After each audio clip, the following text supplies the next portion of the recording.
بسم اللہ الرحمن الرحیم۔ سورہ طور کی آیت نمبر 16 ہے، انما تجزون ما کنتم تعملون۔ یہ جو میں نے کہا نا کہ قبر میں کہیں باہر سے تھوڑی کچھ آئے گا، ہم خود لے کے جا رہے ہیں۔ اللہ نے سورہ طور آیت نمبر 16 میں کہا ہے کہ تمہیں ویسا ہی بدلہ دیا جائے گا جو تم کر رہے تھے۔ کئی مرتبہ لمبے سجدوں سے بڑھ کر ہوتا ہے کہ کسی جگہ پر اپنا حق ہوتے ہوئے بھی صبر کر لینا، درگزر کر لینا اپنے حق سے۔ اللہ کو یہ پسند ہوتا ہے۔ ہم ان معاملات پہ بھی غور کریں، اور جہاں تک ممکن ہو سکے اگر کہیں پر کسی مومن کی کسی بھی قسم کی مدد کے لیے آپ کو کوئی موقع آپ کے ہاتھ میسر آیا ہے، اس کو ضائع نہ کریں۔ بہت اہم ہے۔ امام موسیٰ کاظم علیہ السلام کے پاس ایک شخص آیا مدینہ منورہ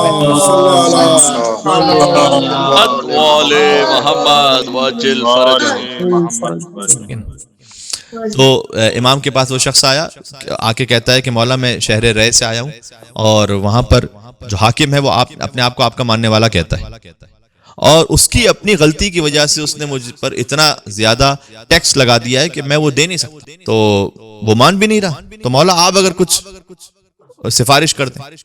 مولا نے خط لکھا، یہ بہار انوار میں علامہ مجلسی لکھتے ہیں، مولا نے خط لکھا، اور خط میں یہ لکھا جو ہم اور آپ کے لیے سیکھنے کی بات ہے۔ امام نے کہا کہ خدا نے، اے شخص، خدا نے اپنے عرش کے تحت ایک سایہ رکھا ہوا ہے جس میں وہ اسے جگہ دے گا جو اپنے کسی مومن بھائی تک خیر پہنچا دے، یا اس سے کسی مصیبت کو دور کر دے، یا اس کے دل کو خوش کر دے۔ کیا کہنے سبحان اللہ سبحان اللہ۔ یہ تین باتیں امام باب الحوائج نے، جو خود باب الحوائج تھے، انہیں ہمیں لہذا روایات کے مفہوم میں خود امام باب الحوائج موسیٰ کاظم علیہ السلام ہی نے ارشاد فرمایا ہے کہ جو ہم اہل بیت سے نیکی کرنے پر قدرت نہ رکھتا ہو، اسے چاہیے کہ ہمارے صالح مومنین کے ساتھ نیکی کرے، ہمارے چاہنے والے ماننے والوں کے ساتھ نیکی کرے۔ پھر فرمایا کہ جو ہم اہل بیت کی زیارت پر قدرت نہ رکھتا ہو، آج کا زمانہ نہیں جا سکتے نا، اب راستے بند ہیں، کہ جو ہم اہل بیت کی زیارت پر قدرت نہ رکھتا ہو، اسے چاہیے کہ ہمارے جو صالح چاہنے والے اور ماننے والے تھے ان کی قبروں کی زیارت پر جائے۔ جب تک آپ نہیں جا سکتے کربلا، کاظمین، نجف، سامرہ، جب یہاں پر لاک ڈاؤن اس طرح سے کھل جائے کہ آپ قبرستان جا کر کسی مومن کی قبر پہ جا کے زیارت کر سکیں، وہ کام کیجئے۔ امام نے فرمایا کہ چونکہ تم ہماری زیارت پر آنے کی قدرت نہیں رکھتے تھے، پھر اس نیت سے وہاں پر گئے تھے، انشاءاللہ تمہیں اللہ ویسا ثواب عطا کرے گا جیسے تم قبر ائمہ علیہ السلام پر جا کر زیارت کر رہے ہو۔ ہمارے چاہنے والوں کے ساتھ نیکی کرو گے، ویسا ہے کہ جیسے تم نے ہمارے ساتھ نیکی کی ہے۔ ایسا کیوں ہے؟ دیکھیں، ہر مومن جو امام کی ولایت کو مانتا ہے، اس کے اندر امام کی ولایت کا ایک جز ہے یا نہیں؟ غور کیجئے گا۔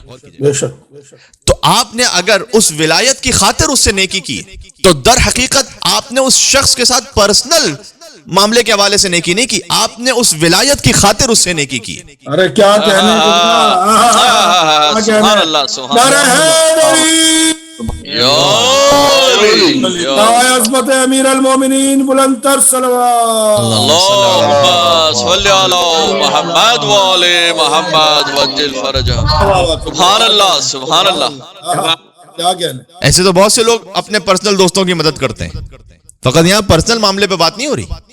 امام نے کہا کہ چونکہ تم نے ہماری ولایت کی خاطر اس سے نیکی کی ہے، اور ہماری ولایت کا ایک جز اس میں بھی ہے چونکہ وہ ہماری ولایت کو مانتا ہے، لہذا اس ولایت کے جز کی خاطر جب تم نے نیکی کی ہے تو ویسا ہے کہ جیسے تم نے ولی اللہ کے ساتھ نیکی کی ہے، اللہ اکبر۔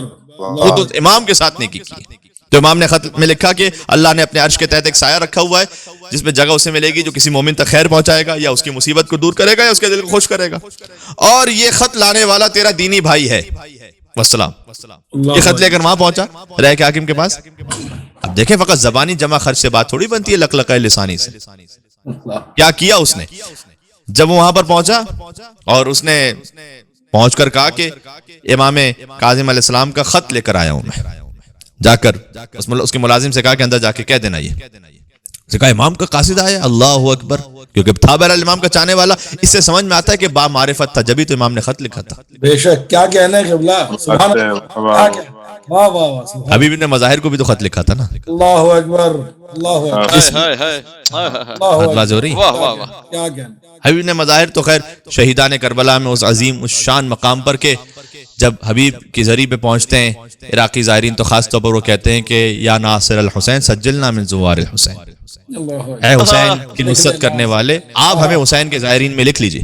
واہ واہ واہ، بالکل حبیب نے مظاہر ہیں بھی اسی مقام پر ہے نا، زری ان کے۔ بے شک بے شک، تمام شہیدان کربلا الگ مدفون ہیں گنج شہیدہ میں، اور حبیب نے مظاہر اس مقام پر ہیں کہ جیسے واقعاً ایک گھر کے چوکھٹ کے باہر کوئی چوکیدار ہو۔ بے شک، ارے قبلہ کیا کہنا ہے، کیا کہنا ہے، سبحان اللہ، جو نام نوٹ کر رہا ہو کہ کون آ رہا ہے کون جا رہا ہے۔